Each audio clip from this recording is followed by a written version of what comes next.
Hey, everybody out there in podcast land. This is your host, Severen Henderson. This is Firecast, as presented by Department 3C. This is just a generic intro. Probably means I wasn't able to get into the studio to put an intro together, but I still wanted to provide a podcast and I wanted to provide an intro to what we were going to be talking about. So, hopefully, you enjoy the episode and you can read in the comments or the show notes description what the episode is all about. But like I said, I just wanted to put something together so that you can know that it's your favorite podcast. All that being said, I usually say this at the end, but I'll put it here. Please reach out with any comments, likes, dislikes, any information that you want to pass on to us. Our email address is info@department3c.com, and I hope you enjoyed the episode. Thanks again for listening.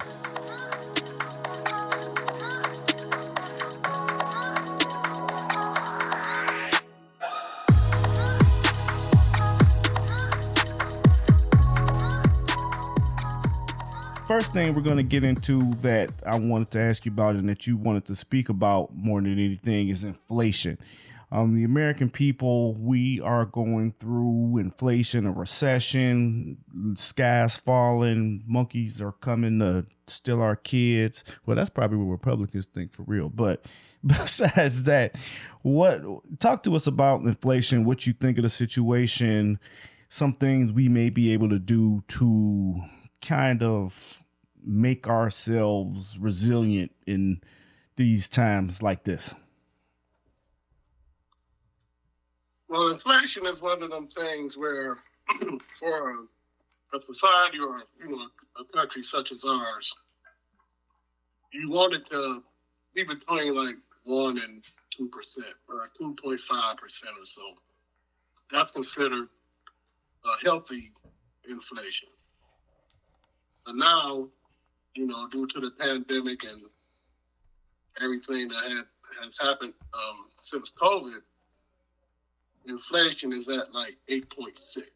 Ooh. And that's extremely high. Yeah.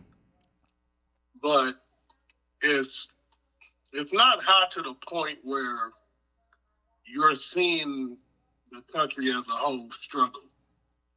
It's not like it was during the Great Recession towards the end of the Bush administration going into the Obama administration. That's when 2008. 2008, 2009. That's when things were real rough. Myself, I was laid off for 9 months. Mm-hmm. And, the big three automakers were going through bankruptcy. Who didn't? I think it was Ford. Ford didn't pick the bankruptcy bailout. But, yeah, they were the only ones that didn't take it, right? Say what? I said Ford is the only ones that didn't take it, correct? Correct. Ford didn't take it. They just, did their business model and, got out of it, so to say. But they still were struggling as well. Yeah. And then you also had the subprime mortgages where people were losing their houses. That's why, for a period of time back then, and you can even still see it today, there's a lot more empty houses, especially in impoverished areas, because a lot of those people will get those loans to be able to, stay in their house or whatever. And there's a lot of predatory type stuff going on. But in this year, 2022, we're not quite there. So another, not way to explain it, but kind of, if you are in the movies and things like that, what's the movie? The Big Short. That kind of explains what was going on back then. Even some of the stuff that was happening leading up to it, like the fact that they were giving people loans that there was no way in the world they should have got. They were pretty much just giving money away. Yeah. In loan form, though. Yeah. So that's what also, caused the banks to crash and the insurance companies to crash and all that stuff, and everything had to get bailed out. The stock market crashed. Everything was just crash. Right. And we're not at that point right now. I think inflation, is talked about a lot because it's election season. So, They always have to find one thing to scare everybody. Right now it's inflation. Now, crime rides on the coattails of it. Now, what I feel like I remember and heard and hear so much is how, like when Obama was in office, the number one thing I would hear from people is we are in so much debt. We are in debt. They just borrowing money. They making money. And I'm like, well, who are we in debt to? We in debt to China. I'm like, well, what they gonna do to come get their money? I mean, this is like the creditors when they call you on the phone. Is they gonna like send over a bomb? I mean, I'm as financially conscious as the next person. You know, you don't want to have a whole bunch of debt and be owing people, whether it's in the legal form or the illegal form. That's just not a situation you want to be in.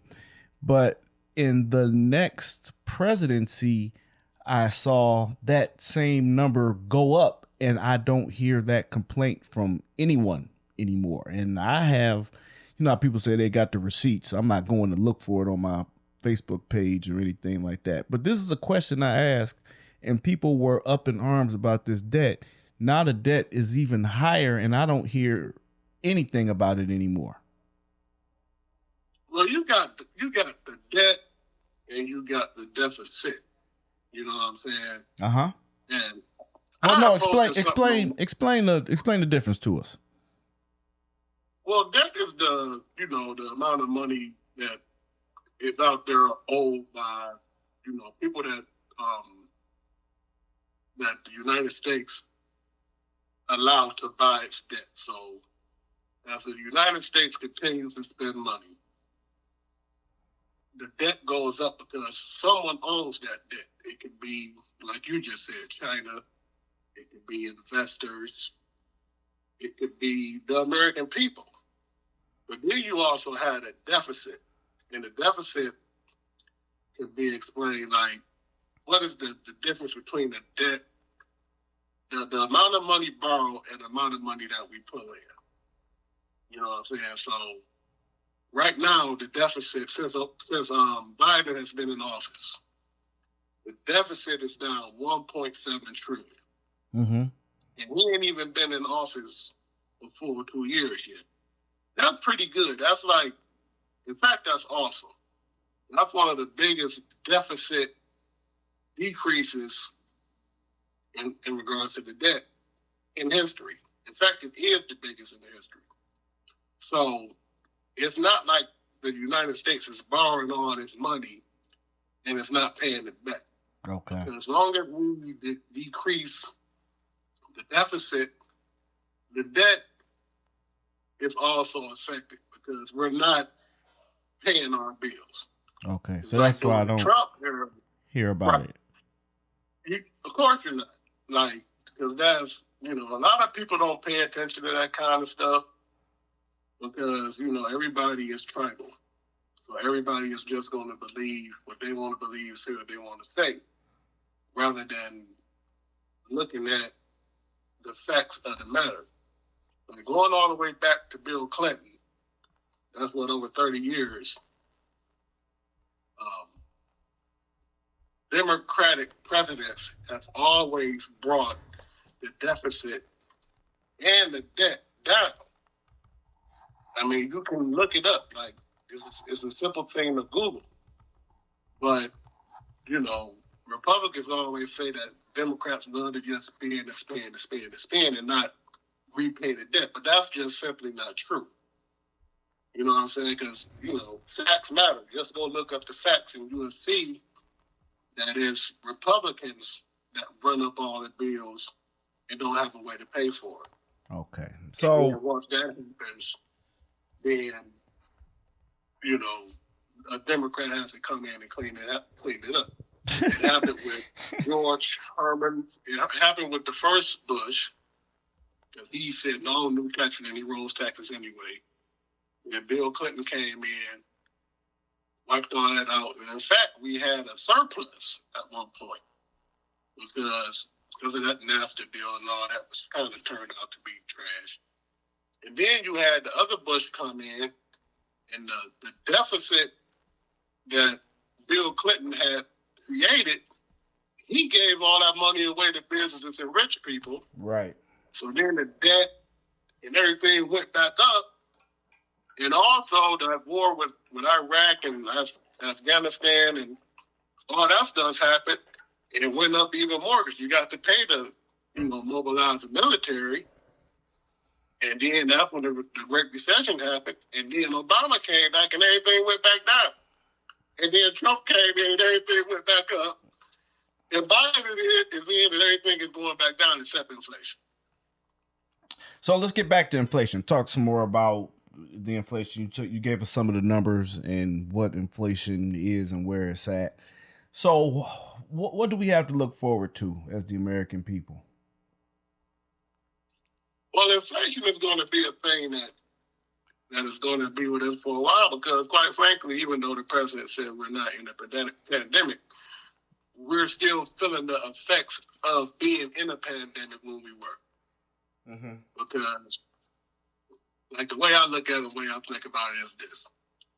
We live not in just the economy and a market that's just the United States. We have a world market. We live in a global economy. Exactly, a world market and a global economy. Right. So we do trade, and we do loans, and we do shipping, we do all this with the whole world. So until we find these aliens, we're gonna be the pandemic happens, kicking it with each other for a while. Right. The pandemic happens, the whole world shuts down. Right. Except Africa, which is a whole different topic that I got thoughts on that, but we ain't gonna bring that up. But anyway, Europe, the Americas, everywhere shuts down. So it's like, man, ain't nobody making no money. No companies really making money except for Amazon and Netflix, entertainment type stuff, or companies that can ship directly to your house real quick. Right. That's what always goes up when recessions come. Basic human eat. Well, not basic, but like entertainment, alcohol goes through the roof. Like you said, it did during the pandemic. Yep. Amazon is one of the things that goes up because you can get stuff sent to your house. Some companies that were already in existence saw their stocks go through the roof just based on what they needed to do. Telehealth came around. Zoom started killing the game. Google had their Google Meet, Microsoft Teams. Couldn't go work out. Peloton. Yep, Peloton did great. Workout at home type of situations. Yep, all of that stuff went through the roof. I'm sorry I keep bringing it back to movies, but it's just all the things that happened were so bizarre and weird. It seemed like The Big Short wasn't sci-fi, but what's that movie with Bruce Willis? And the people were in their house and they used to send out like their avatars to do stuff for them. Oh man. Well, you know what? I got a computer here. I'm gonna look it up. Keep talking. I'm gonna look it up. But anyway, so when you had this massive, and I mean massive, disruption in the global economy, it's like, okay, what is going to happen? We had a 1 in 100-year event, and not too many people are alive now. Matter of fact, nobody remembers it from back in the day. Every 100 years. Sir, because even if you were born back then, you wasn't old enough to remember and say, "Yeah, we was eating oatmeal every day." Right. So when it's that type of a massive disruption to the global supply chain, nobody's working, nothing is moving, people are sick, people are dying. Dying. That's what I was about to say. People more than sick, they were dying. Yeah, people are dying. So it's not like once everything got back, everything not got back, but once everything started to calm down and we kind of returned to normal, you can't expect things to just happen quick, like boom, boom, boom, and be like it was before the pandemic. Okay, let me just this movie real quick before we get too far away from it. The movie was surrogates, and the people were like, they would stay in their houses and send out the surrogate to do all their daily activities, but pretty much they would be in the crib. That's how we were. So go ahead and finish your point. Yeah, absolutely. So, okay, so you move forward 2 years, a year and a half or whatever. Everything is up. Everything is up in price. So a logical thinking person is going to think, right, all these businesses, all these companies are coming for what they missed because the world was shut down. Not just the United States, the world. So the company's like, look, we kind of returned to normal. And we lost a lot of money during the heights of the pandemic. What can we do to get this money back? Raise prices on everything. Raise prices on everything. Let's put more air in the Doritos bag and you get one less chip. I literally just read that the other day. And listen, you see what else they do, like the Gatorade bottles. They slim down the Gatorade bottle. Yep. It looks, if you don't look at it, like really look, it's not noticeable. But if you look, the bottle is slimmed down. There's less liquid in it, and the prices are up. Yep. I like that meme. You know what I'm saying? So, you ever see that meme with the Arizona iced tea and said whoever's been keeping these things 99 cents for all of this time, they need to run our economy. Right, yeah, I saw that. But then you go in some stores and they raise the price on that.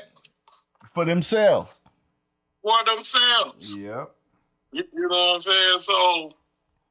So you have all this disruption. You have, and then you got to think about the shipping. Like you have the boats, you have trucks, you have trains, you have airplanes. Planes, yeah.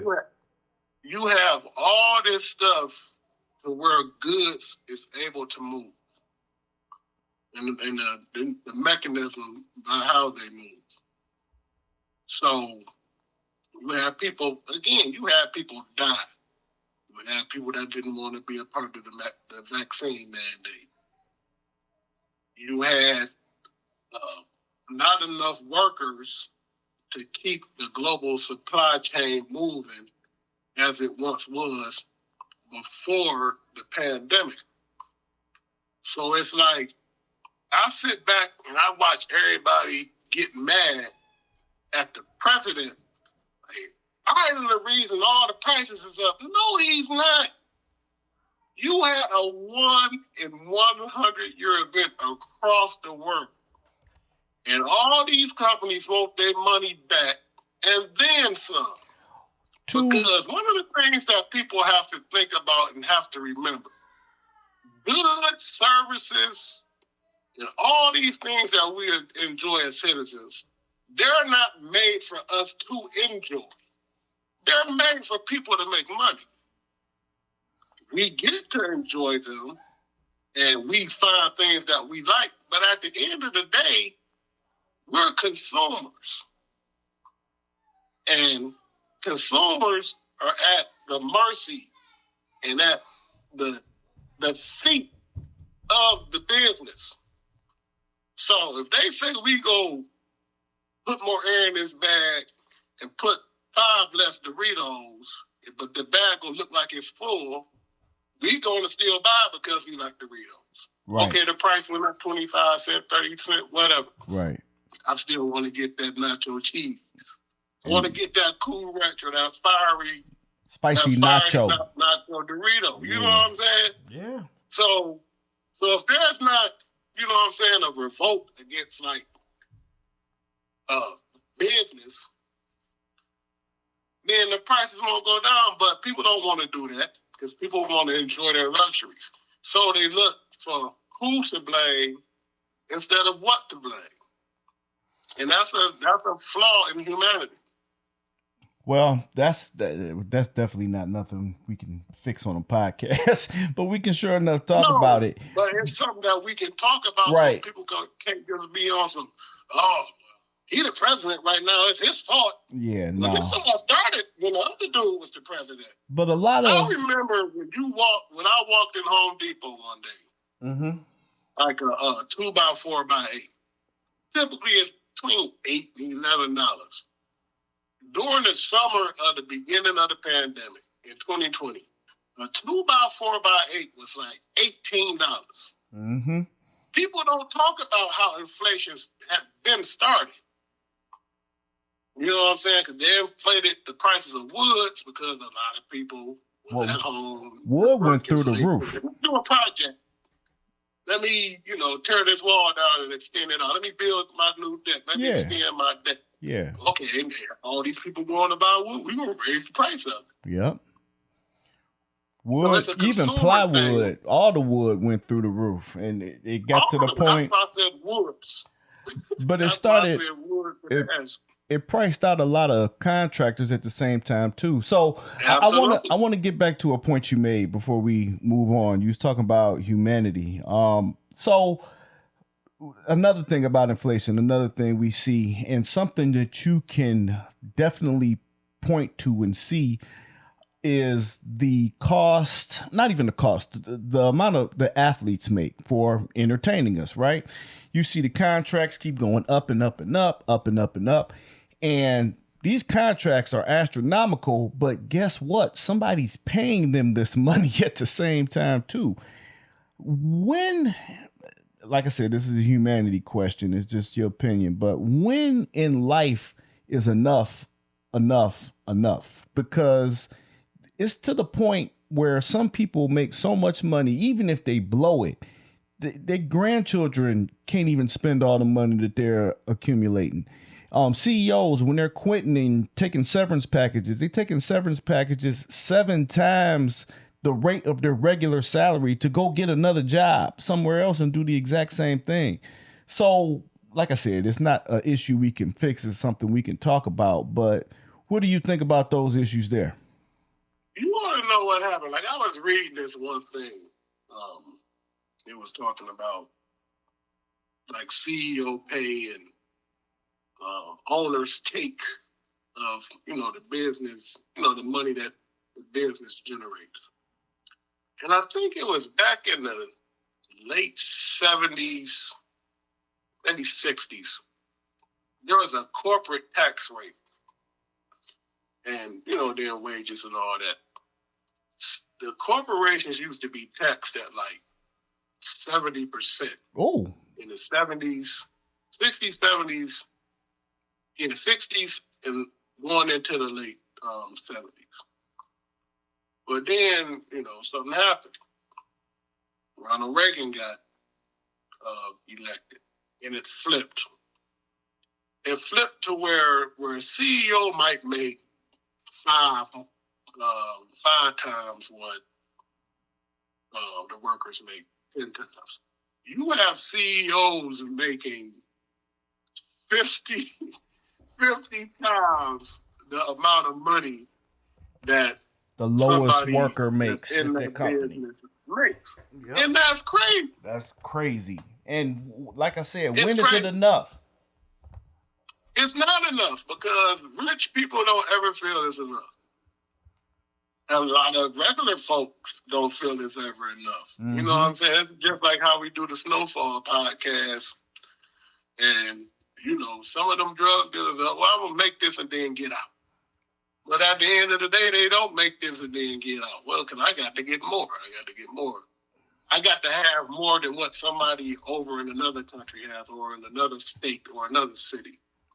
As long as there's thirst or a hunger for more, there's never enough. And it's always been like that. Well, at least since the 70s and early 80s, because there's so much to gain from trying to gain it.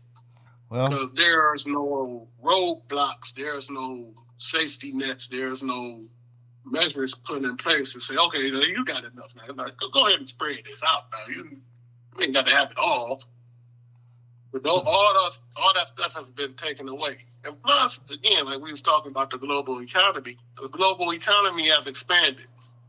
As long as the global economy continues to grow and grow and grow and grow, there's more and more and more and more. So there's never enough.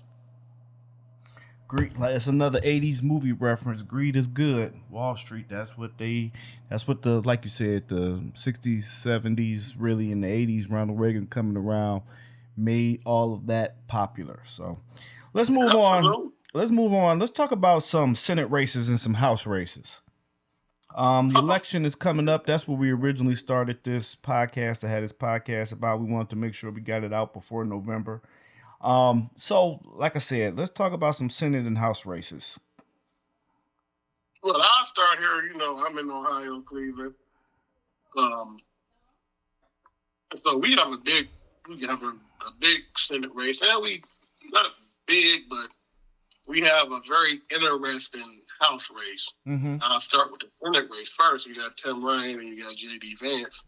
Tim Ryan is the Democrat. J.D. Vance is the Republican. Tim Ryan has always been in public service. He's gotten things done in Youngstown, which is where he's from. He's helped get legislation passed that helped the American people. Right. The most recent stuff with the healthcare thing with the insulin. He helped that pass. He helped the infrastructure bill pass. When Biden took office and COVID was still raging, he helped get through Congress more help for the American people. He's pro-worker. He's a typical Democrat, so to say, but he is trying to reach over to the Republican side because he says that he does agree with some of the things that Trump did. Mm-hmm. He's against the student debt relief. And he's very big on going after China.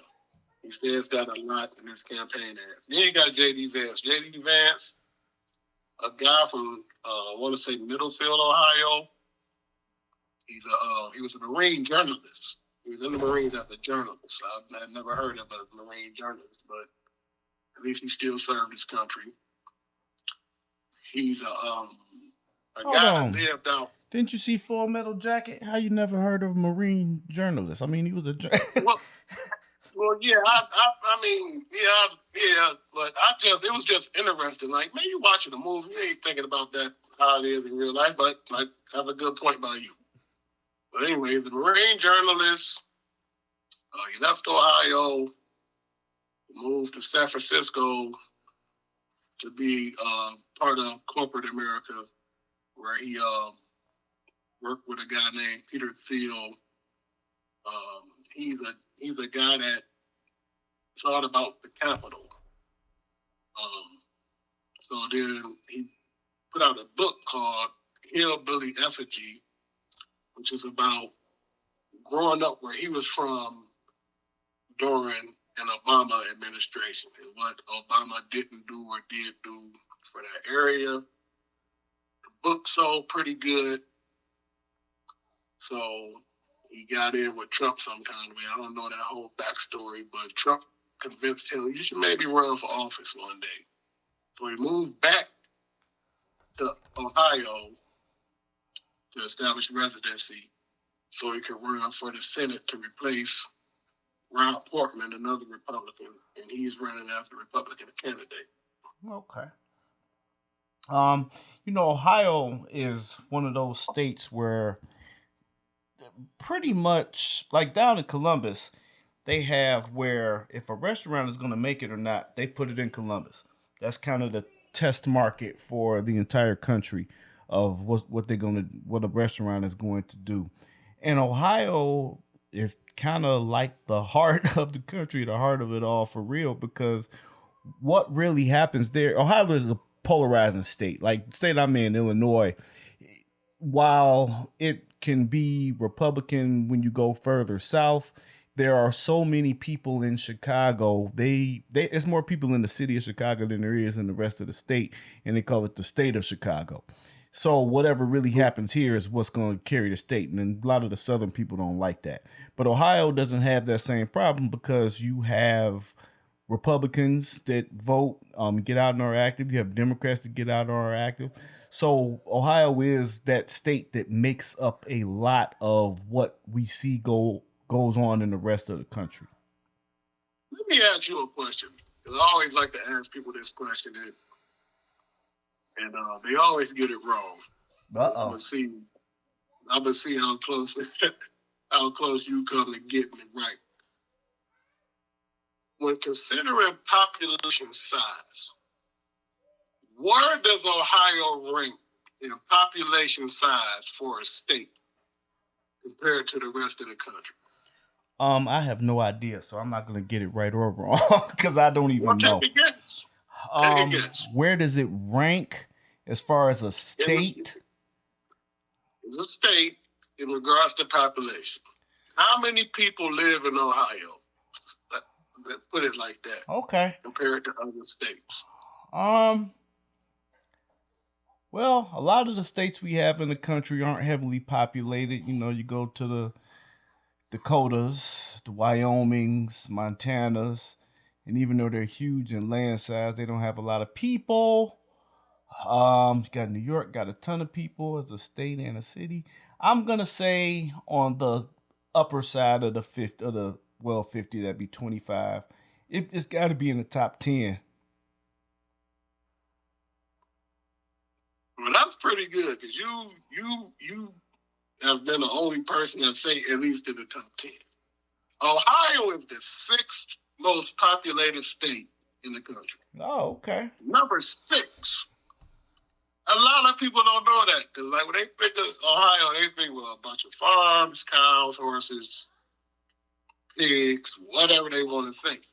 Well, you got 3 major cities. And it's not like Texas, where Texas has 3 major cities, but they have the land size to accommodate those 3 major cities.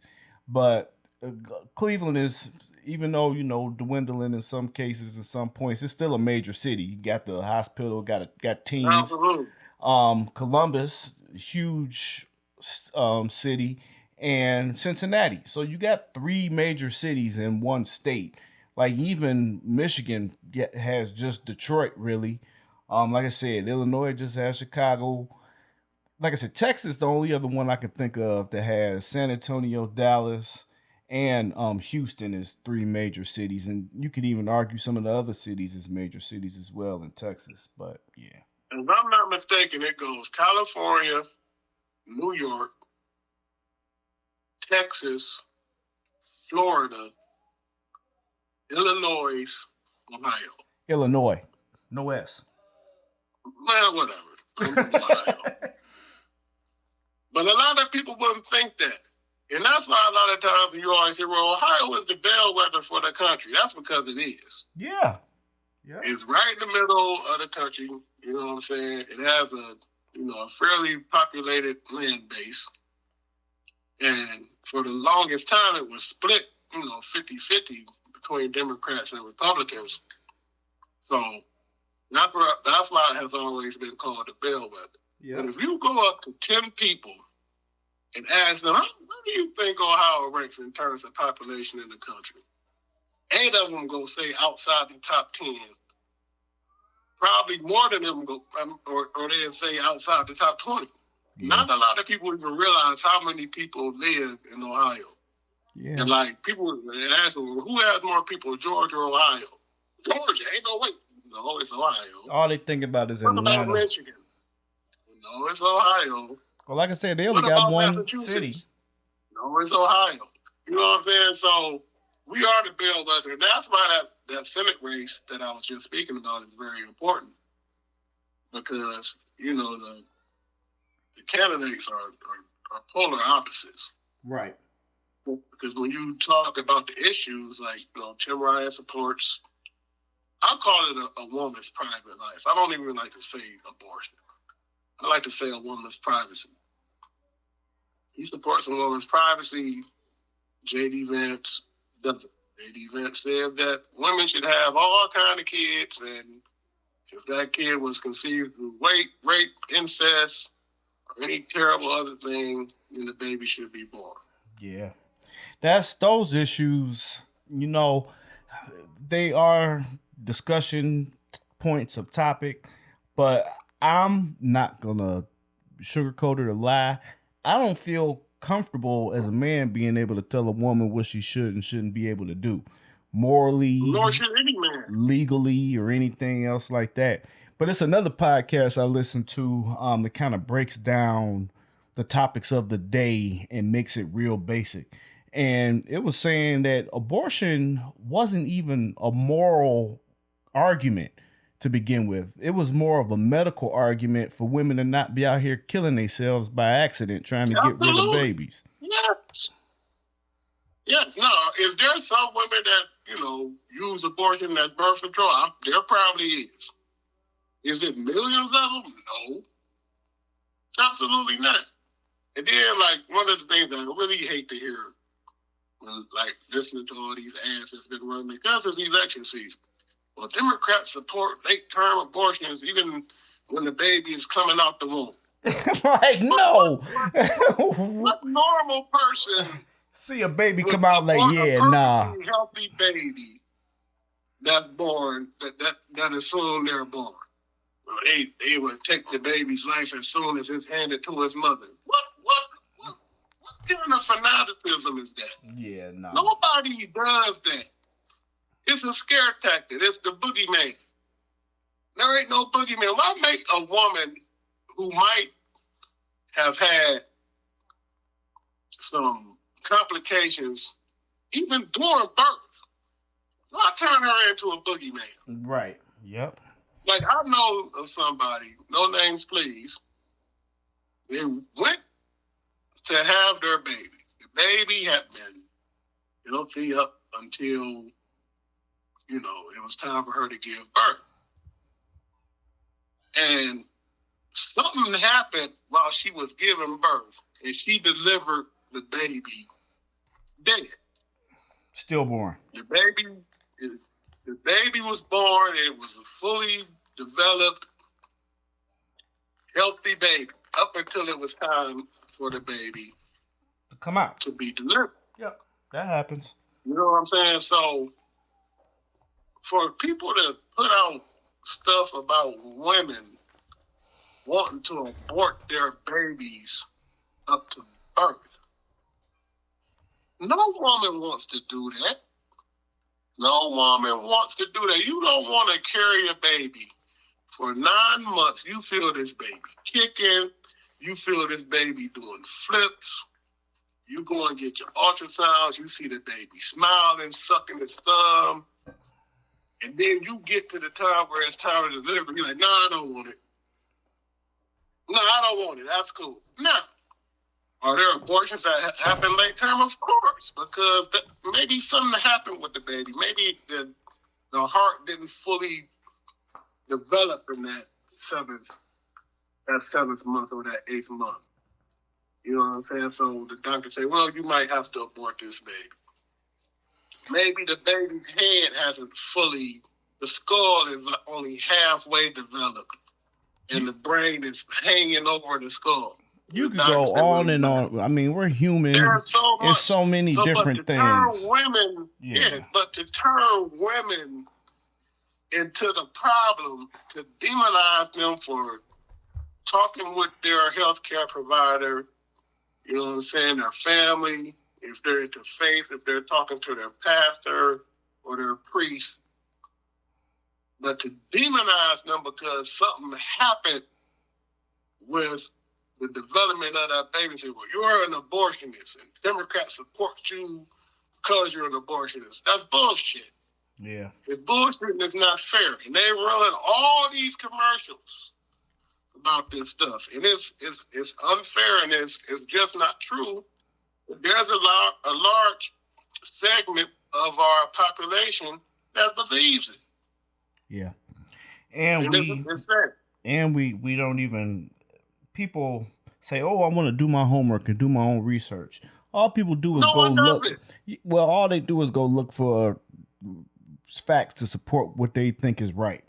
They're not really looking or doing real research to see actual scientific facts and figures and even differences of opinion. They see something that they agree with, they go and run with that. And I mean, we're in the age of the internet that if you see it on the internet, anything can be true. We could write Absolutely. that. We could write that. And that's just something that's, that has happened to our country as the internet has expanded into social media. You know what? It's Al Gore's fault. Democrat. And as more people are able to get connected to the internet, it has caused this tide of misinformation, and let me go find what I believe, because if it's there, that means it's true. No, that just means it's another dumb motherfucker like you out there putting it out. Well, a lot of times I talk to people about taking tests. In my job, tests are huge things to gauge your knowledge of a subject. So I said at this point, we can all get the answers. It's just how you go about getting the answer. To me, in my little stupid opinion, I feel like that should be the test within itself. Can you get the information? Can you get the right information? Do you know where to get it? As opposed to just having muscle memory and knowing what to put down for a thing. I mean, muscle memory is great. If you know it off the top of your head, sweet. But sometimes you need to have the ability to go look for information and come up with the right answer. Absolutely. And what else I was just thinking about while you were talking? Like, I was thinking about when you first got a computer. I was thinking about that too. You probably were the only person within 10, 15 blocks that probably had a computer. Yep. You know what I'm saying? And now think about what your dad had to do to be able to get you that computer and, get it programmed right and for you to set be able up to and all of that. Yep. Now think of how it is today. You got a computer in the palm of your hand. All the time. All the time. Yep. And you can go get one of them computers, depending on what kind of service you want, for $40. Yep, for $40 exactly. And you can send, and depending on what kind of government assistance you want, you can probably get it for free. You can send pictures of all kind of stuff anywhere. You can see stuff. You can look things up. We are truly more connected now than we've ever been in the history of the world. Absolutely. So with everybody being so connected, you got those people out there that have those crazy, alternative, maybe unrealistic thoughts. But, in a free-thinking society, it should be allowed. But you have to know the difference. And this is something that goes back to the beginning of humanity. You have to know the difference between right and wrong. Right. And why is right and wrong.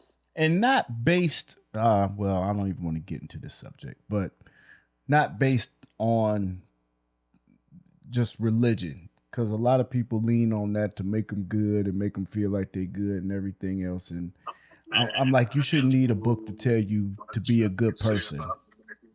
Well, that's why I said, that's, you know what? That's a whole nother podcast. Oh my God, that's a completely mad.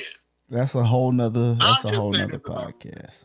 We can move on, or you can comment on it, or whatever.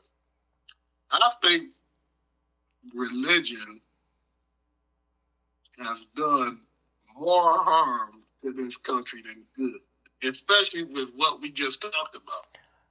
With everybody being able to get any kind of whatever kind of information that is out there by just holding up a little rectangular thing and unlocking it.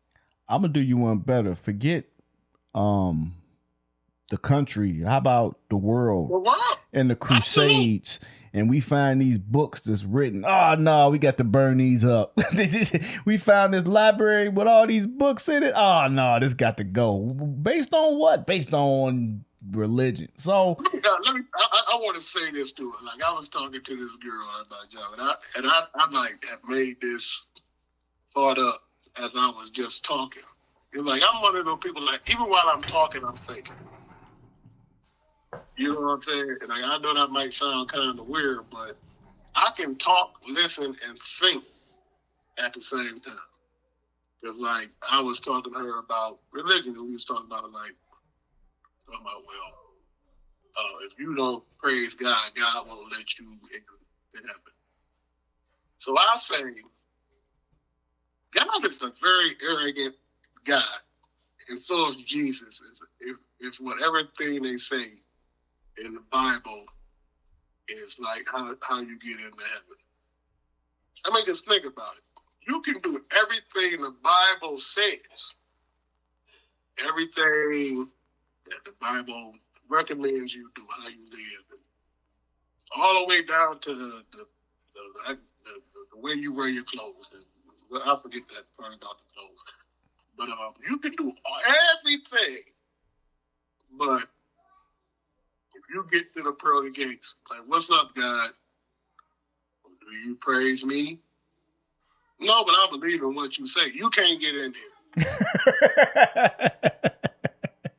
Well, why not? God, I believe in all your principles, but do you praise me? No. Well, you can't get... Think how arrogant that Bible is. Think how arrogant that shit is when you really think about it. I'm the only God. I'm the Savior. Well, I believe all that stuff, but I mean, I just was down here living my life, and I did it the best I could, and I was a great person. Do you praise me? No. Well, to hell you go. Like, think how arrogant that is. How that's like a real arrogant type of guy. These are conversations I've had with myself, and we might have to change the title of this podcast to something totally different. Let's move on. So another topic of discussion that you wanted to get to was January 6th, the insurrection. So let's talk about that. Let's get into that. So, where I'm at, I had tore my rotator cuff, and I was at therapy. I turn on the radio, and I open my phone, and I see people. No, I see Trump talking. Let me start on. I see Trump talking.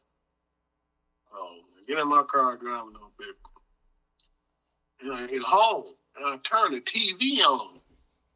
And when I tell you that my jaw hit the ground, I mean, it probably, went all the way down into my basement. How hard you know what I'm saying, they hit the ground. I've never seen nothing like that. Mm-hmm. And I knew it was possible. I would always post about it on my Facebook. People probably thought, man, this dude Troy tripping. He just don't like Trump. No, it ain't had nothing to do with it. I mean, it did a little bit, but I just seen it was very cultish. The hoopla about him. And a cult will do anything.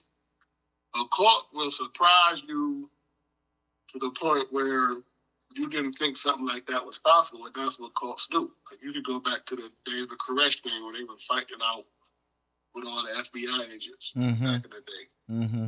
So, you know what I'm saying? It wasn't something that... It's damn predictable. I mean, no, I shouldn't say that all the way, because they do have... I've been in case studies where they have a idea of what they might do. There are studies on what they might do, but at the same time, they're unpredictable. So it's like you kind of have an idea, but it's like a deck of cards. You got to pick one and and see where it's going to go. Well, yeah, like for me, seeing that, seeing the years since, seeing how everything has played out, Me personally, and look, I'm a liberal, I'm a Democrat. I make no bones about it. But I've said this before, and I will continue to say it. We need a balanced government.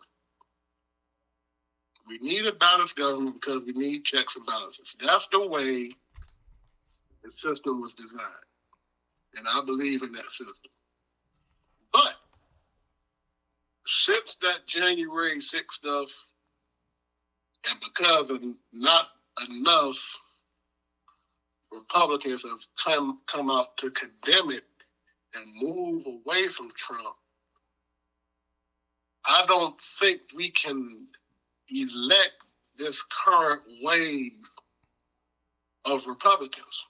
I think the system needs to be reset. The system needs to be reset because you can't have a guy that incited that mob, and you know he's incited it, or he incited it. If you've been watching the January 6th committee hearings, and all these Republicans come and speak about how they were talking to him and telling him to tell his people to go home and telling him to make a statement, and it took him hours to do it. Mm-hmm. You know what I'm saying? I don't think as an American that if people are running on his coattails and he did that, or his people did that to the people's house, and not just their house, the people's house, it's all our house. Like I watched this thing where Nancy Pelosi said when they went in there, it was shit all on the floors. When I say shit, I don't mean like trash and books. I mean actual shit, excrement, all on the floor, thrown on the walls, smeared on the tables. She said this. And those were Republican voters that went in there and did that. Mm-hmm. So we should be cool with these people putting in, Congress people and senators. We should be cool with them in their selections. I just, to me, and for me, it doesn't fly. That January 6th shit was the most ridiculous, unpatriotic, I'm gonna just call it a mess. Terrorist type thing I've seen happen. That was a terrorist-like event, absolutely. And people say, well, people died and everything. You a Democrat. It ain't got to do with being a Democrat. Yeah, it got to do with being a person. It ain't got to do with not liking white people because they did it. There's a couple black folks in there too. But it ain't got nothing to do with none of that, any of that. It's just the fact that them folks over a dude that lost. It could be different if he won, and he proved that he won, and all the court said that he won, but everybody else was like, nah, he ain't winning. We just gonna take it from him. But that's what they believe. They don't believe the facts. They don't believe the 63 courts that ruled that the election was fine and that, you know what I'm saying? They don't believe that electoral college that put him in 4 years previous. Right. They didn't get mad about the Republican senators and the Republican Congress people that won their races, the governors and all that. They won. You know what I'm saying? So how is it tilted towards Democrats if both Democrats and Republicans won? You can't have it your way. This ain't, you know what I'm saying? It ain't Burger King. It ain't Burger King, yep. You can't have it your way. You have to live with the results and move on. And like not go storm the Capitol and shit on the floor and smear it on your face or on somebody's computer that had to get up and run because your crazy ass ran in there and ran them off. Well, like I said, people died.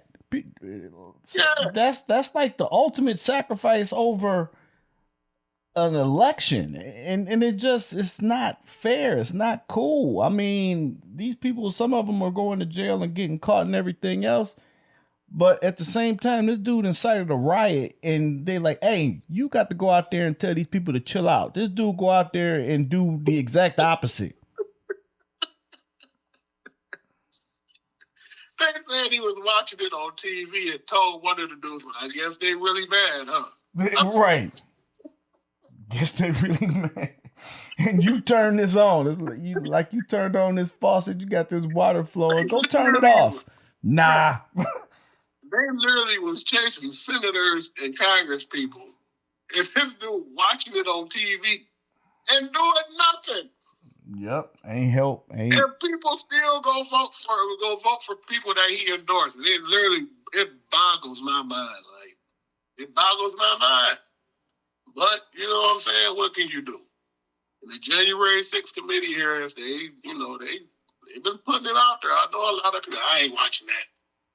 I think it's important that we watch it because it's important that we watch it because we have to see how close we came to losing our democracy, to losing our republic. No one had entered the Capitol since the British back in the 1800s, other than lawmakers. Nobody. And now you letting your own people. Right, your own people. You know the other thing that's crazy about that?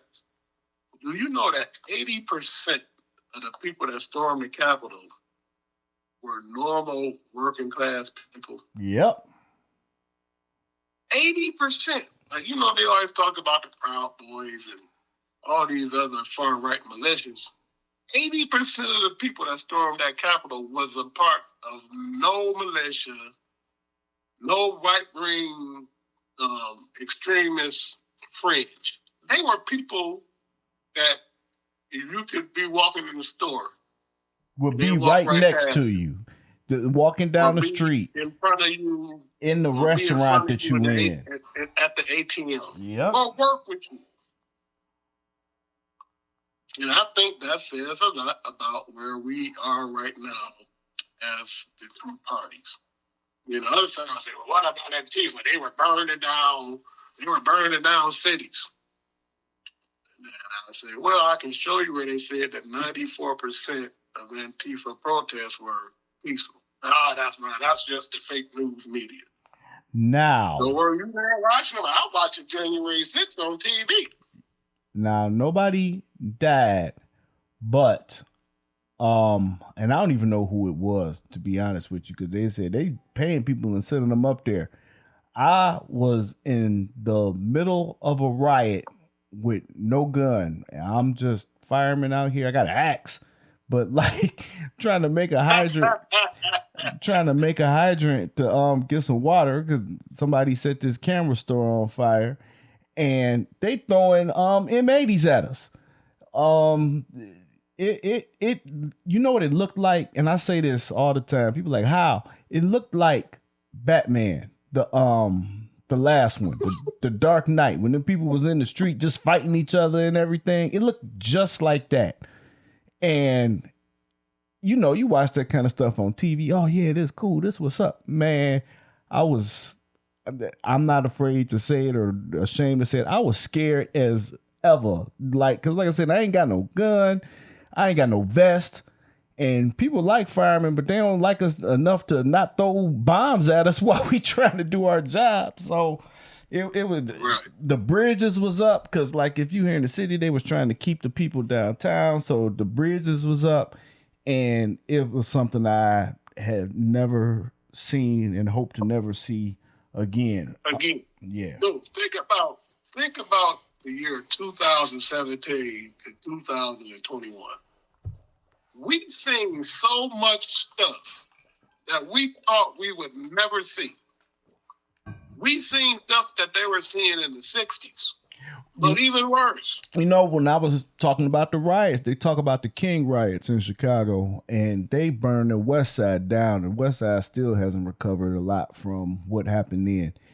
And it wasn't like that, but it bordered on those same events. And like you were saying, it was a point that I was thinking of when you were talking about earlier when we were talking about the pandemic. All of this even came about just over spite and pride because I got this every 100 years there's a pandemic. History tells you this. This is not something somebody that made up. Going back centuries. Right. Every 100 years, something come around and it's going to come. I'm going to try and stop it before it comes. Okay, that's a sweet idea. Good idea. I'm the president now. I'm getting rid of it just because it got your name on it. But it's a good idea. I don't care. It gets your name on it. It's got to go. So this dude literally got rid of all the doctors and all the people that were researching infectious diseases just based upon somebody else came up with the idea and you didn't. Yeah, and based off of spike. And this is the dude that y'all like. This is the savvy businessman to go bankrupt every second. And his bankruptcies means he knows how to run a country. If he can run his businesses and not get caught and sent to jail, he can sure enough do a good a job for us. What is this? Right. Like, you remember other podcasts. I don't want to, turn this into no Trump bash thing, but no, we're gonna move on after your point. I told you that dude was going to lose that election, not because of all the other crazy shit he was doing. Because he was doing a lot of crazy shit that people just put off, like, yeah, whatever. I told you he was going to lose that election because of that pandemic. Yeah. I told you that. Yeah. I said that he didn't care about the pandemic. He just cared about power. He don't care about that pandemic. He just wanted to rile up his base and make sure he get enough votes. He would make fun of Biden for campaigning from his basement. He's in his basement. He don't really want to run the country. But this dude out here having rallies, killed Herman Cain. Come on, man. Got COVID himself, almost died, but because he was the president, he lived. You know what I'm saying? And, there's been all this stuff that has come out. You can't say this dude killed Herman Cain, man. It's... I didn't say he did. I said having the rallies killed Herman Cain. I know. I understand. I get your point. Herman Cain knew what he was doing when he came out there with no mask on. There's been all this stuff that has come out from people within his administration and from that Bob Woodward guy that Trump literally did not give a fuck about the pandemic. Hey. He did not care. He didn't care about getting the information out to the people. The scientists would tell him one thing, he'd get on TV and he'd say something completely different. Oh, man, where'd that come from? He'd get on the TV to say something completely different. And all this stuff is just now coming out. But anybody with a brain could see what was happening, what was going on, because there wasn't enough information out there. They had literally suppressed the information from the scientists that would have helped the country. And then they said that he didn't take the advice of his administration officials to prepare for what could come in the future. Yep. Due to the pandemic, which goes back to the inflation. Call his generals dummies. Call North Korea and old German how they would stand at attention for their leaders and say, yeah, that's how they supposed to do. I wouldn't mind having that. That dude is off the chain. But while we on it, instead of jumping away from him and jumping back to him, let's talk about the documents he stole real quick. He's a thief. He's been a thief. Yeah, he that's all you want to say about it. He a thief and he been a thief. Yeah, thief and he been a thief. But you know what? Stealing people's monies. He been stealing people's money. Documents. When I first moved here, all the people that built that Trump Taj Mahal in Atlantic City, he didn't even pay them people what it cost. He took them to court and they got pennies on the dollar. He did the same thing here. That's what I was just about to say. When I first moved here is when the Trump opened up. And he sold one side as a hotel, the other side as apartments or condos or whatever. And he didn't pay the people, took the turned their rights over, and when they bought in on the investment and everything else. I've been in that building twice. I take that back. Twice since I've lived here.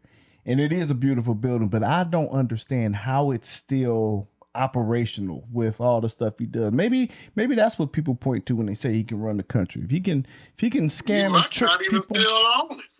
Well, his name is on it. And he made sure that happened. Because the city tried to block him from putting his name on it. He did something, and his name is. You come right down the street, you see a big old Trump. So, I was reading something. Hold on, I was reading something today about him.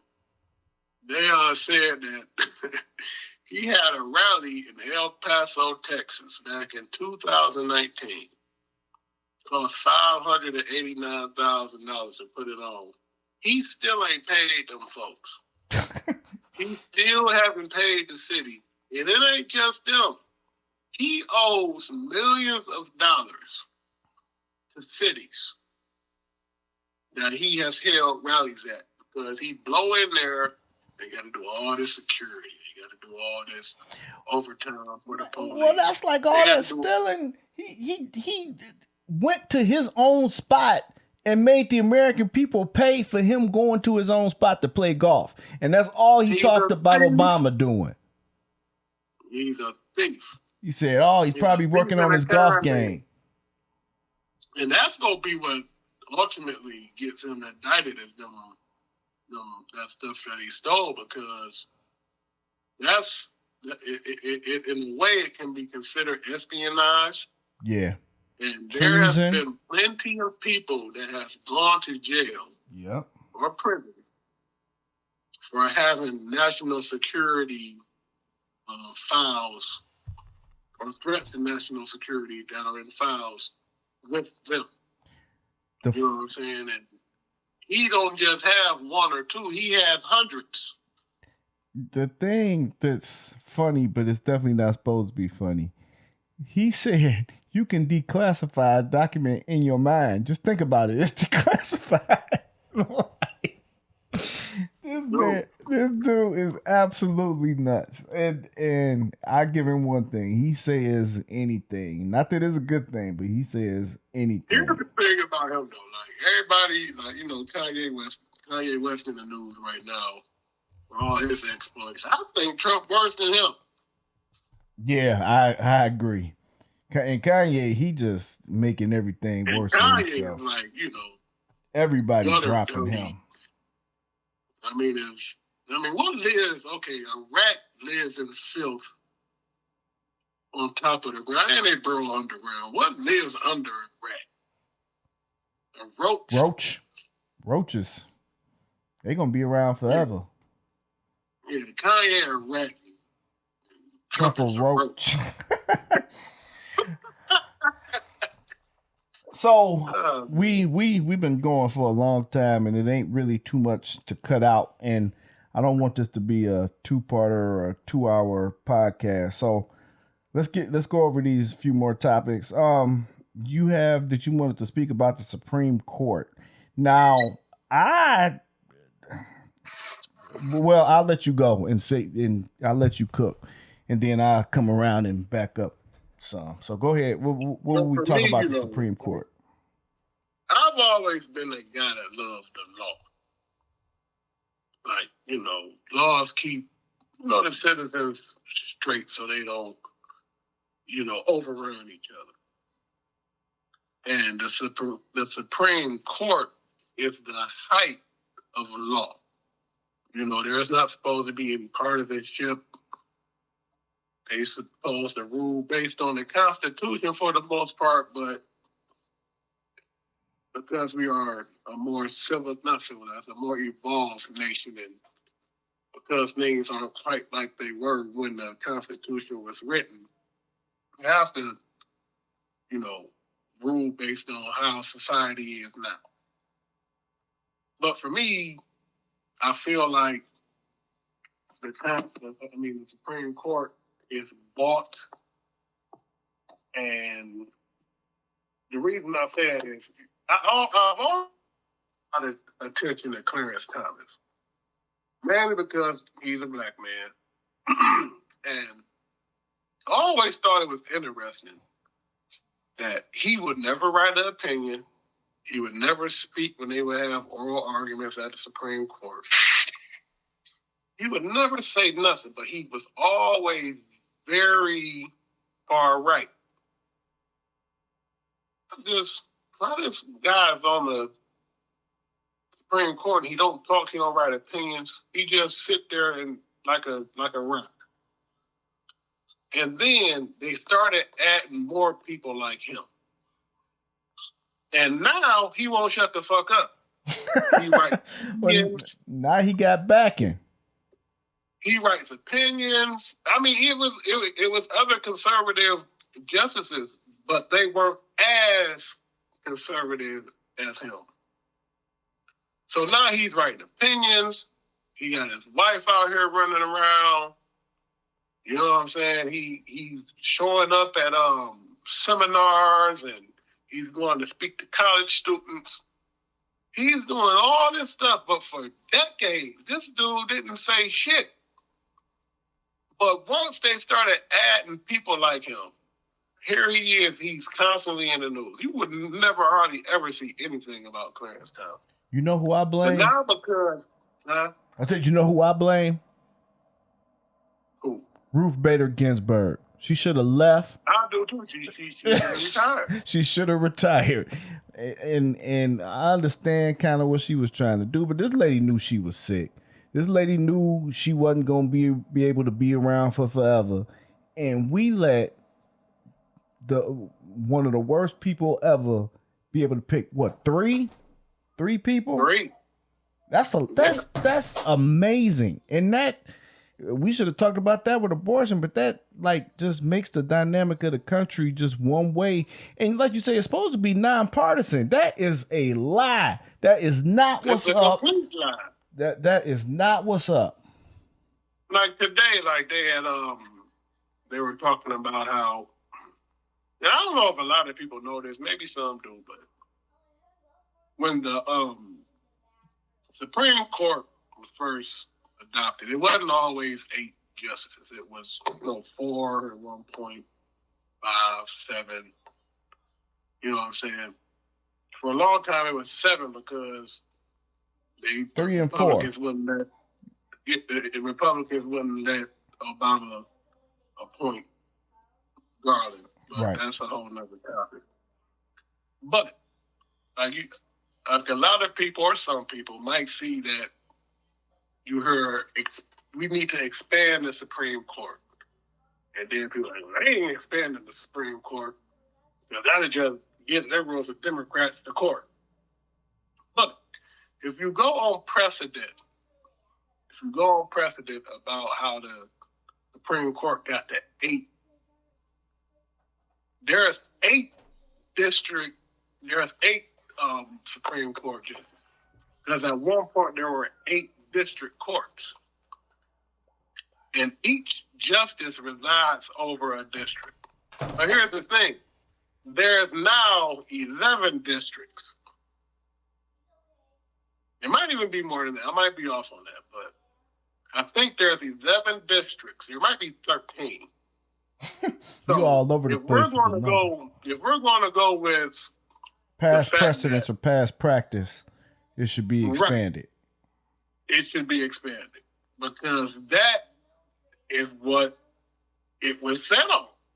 Okay, as we add more districts, we add more Supreme Court justices. But the Supreme Court been set at 8 for decades now, and it's not, a crazy thought or a crazy idea to say, well, if we got all these districts, we need to just add these extra Supreme Court justices like they did back in the day so they can sit on these districts. But see, that's the whole thing about what and who.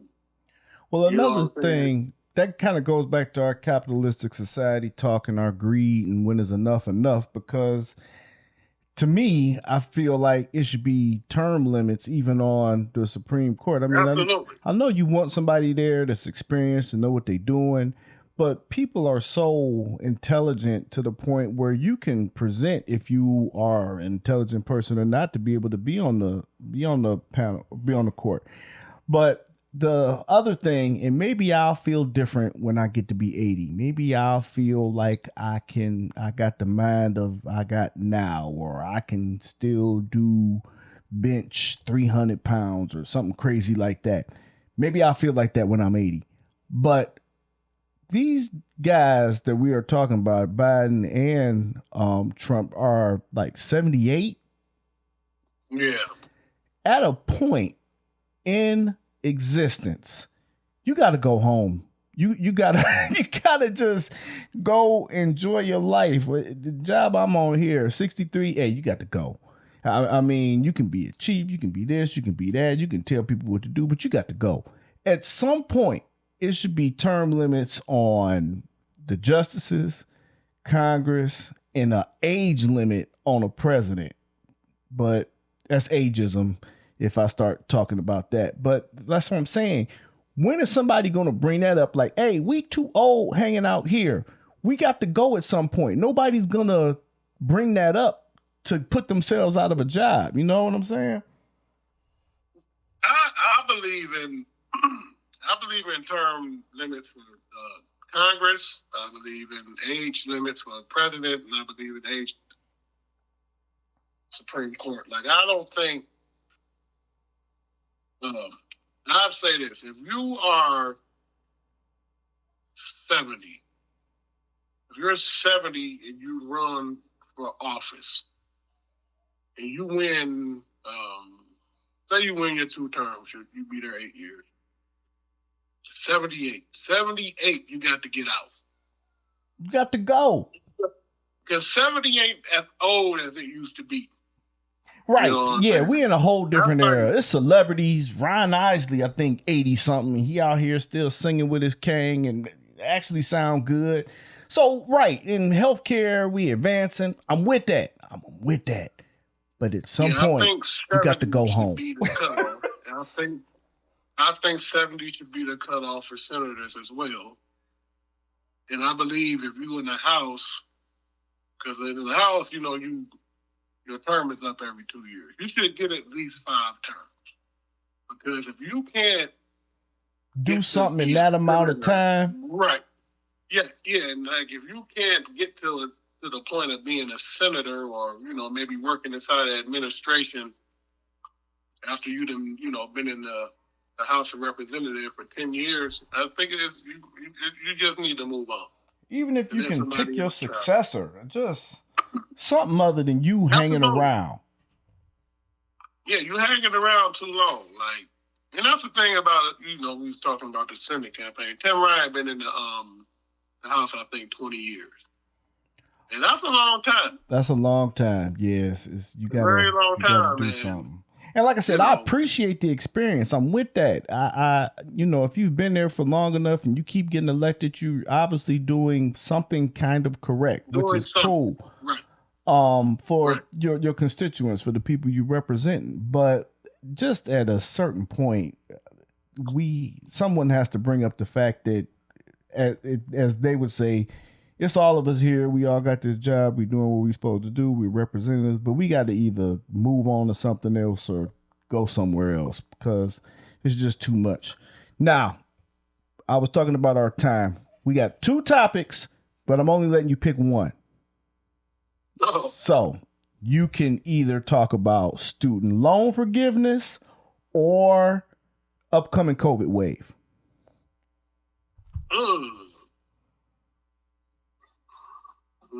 I'll go with student loan forgiveness. Okay. I don't think the COVID wave is going to be that bad. It's definitely going to go up, but it should be all right for the most part.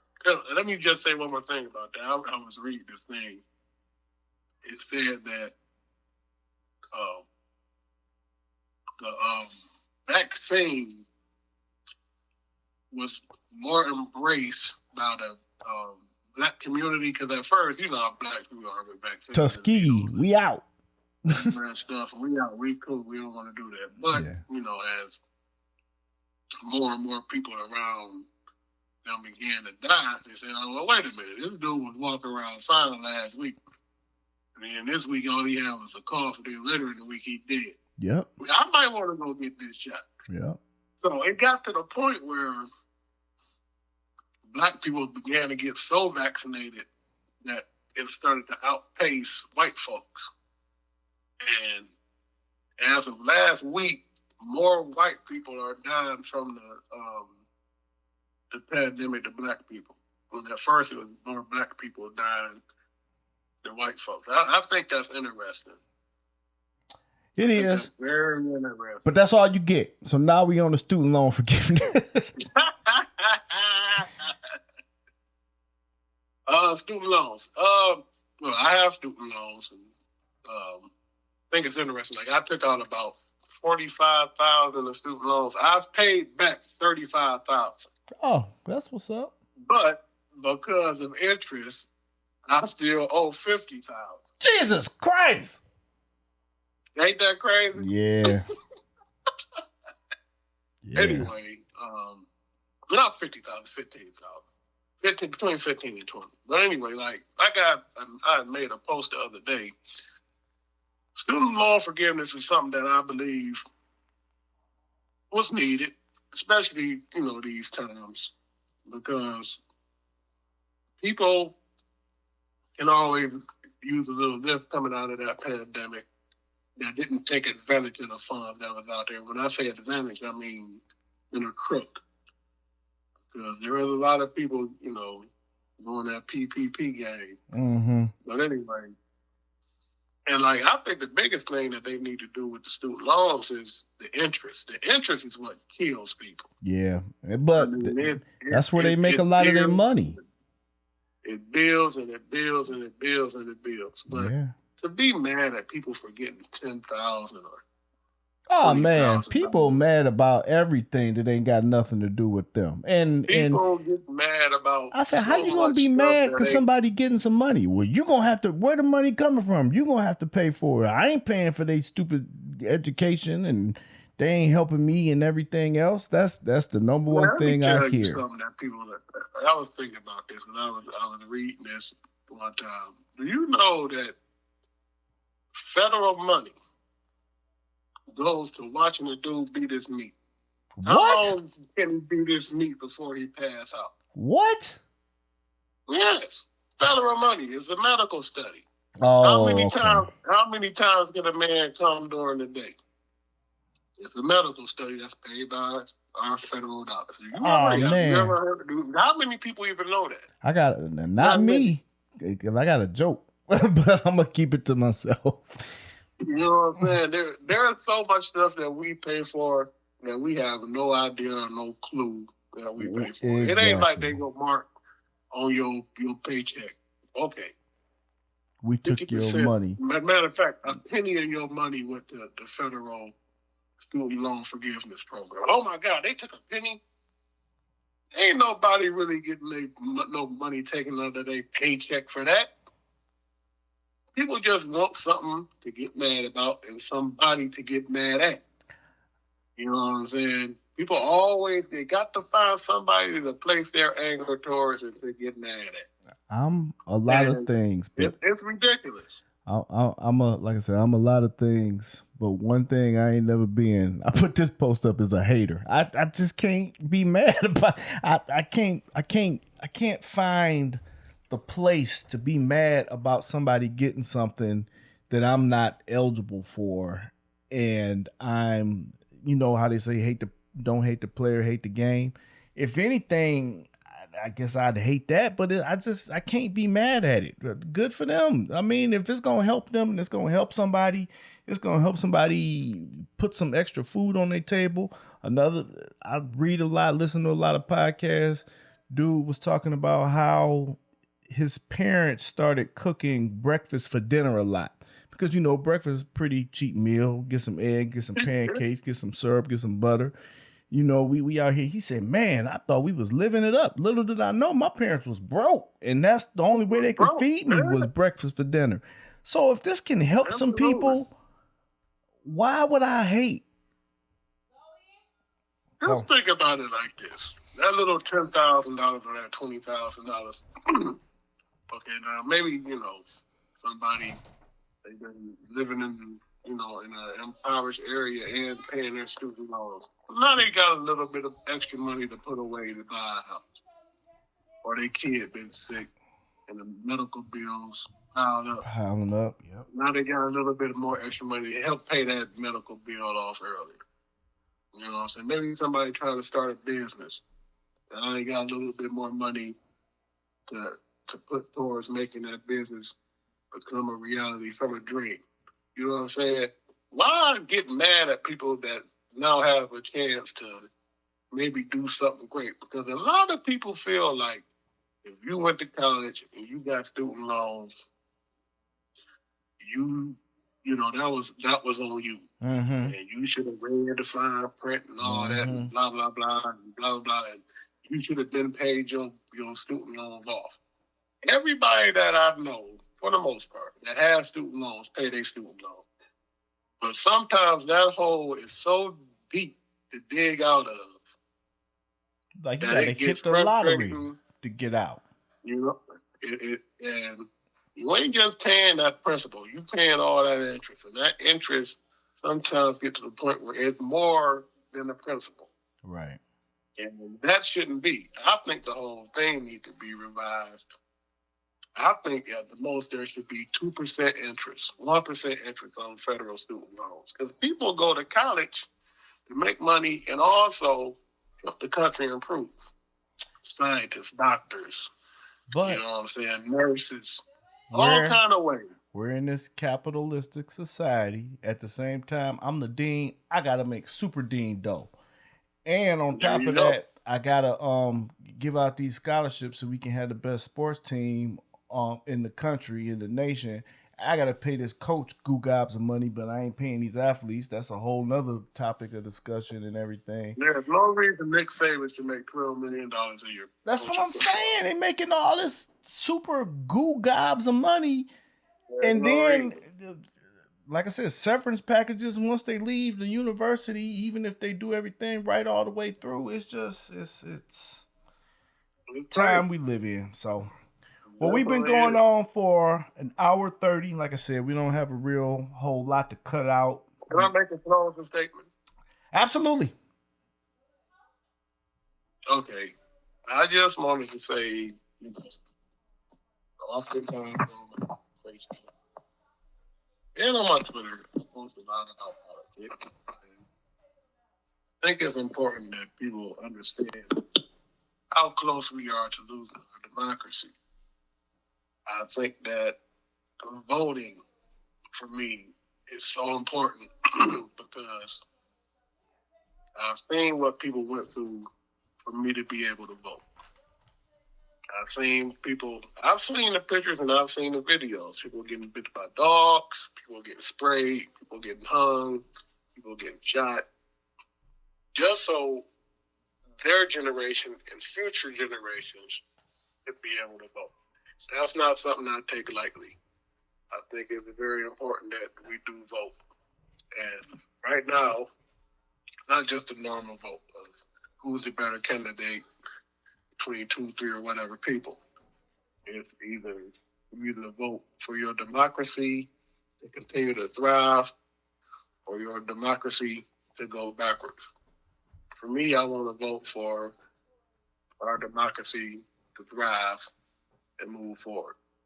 And I think everybody else should need to take that into account when going to vote. Don't think about inflation.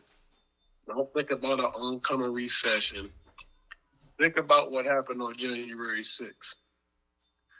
Think about what happened with COVID. Think about how all these different states have rolled back voting laws. That's what's on the ballot, not inflation and not the oncoming or maybe coming recession. Remember that. That's important. Okay. Well, I'm going to let you finish it there. This was your idea. I'm glad we got to do it together. As always, it was a great talk. I won't make a closing statement. I'll just say thank you for appearing on the show. With that being said, if you have any comments, questions, anything you'd like to get to us, you have our contact information, info@department3c.com, or you can just hit the website, department3c.com, leave a comment, message, whatever. We're going to try and put out a blog to go along with this as well. And without anything else, Troy, thank you again, sir. All righty. Go vote. Go vote. Peace.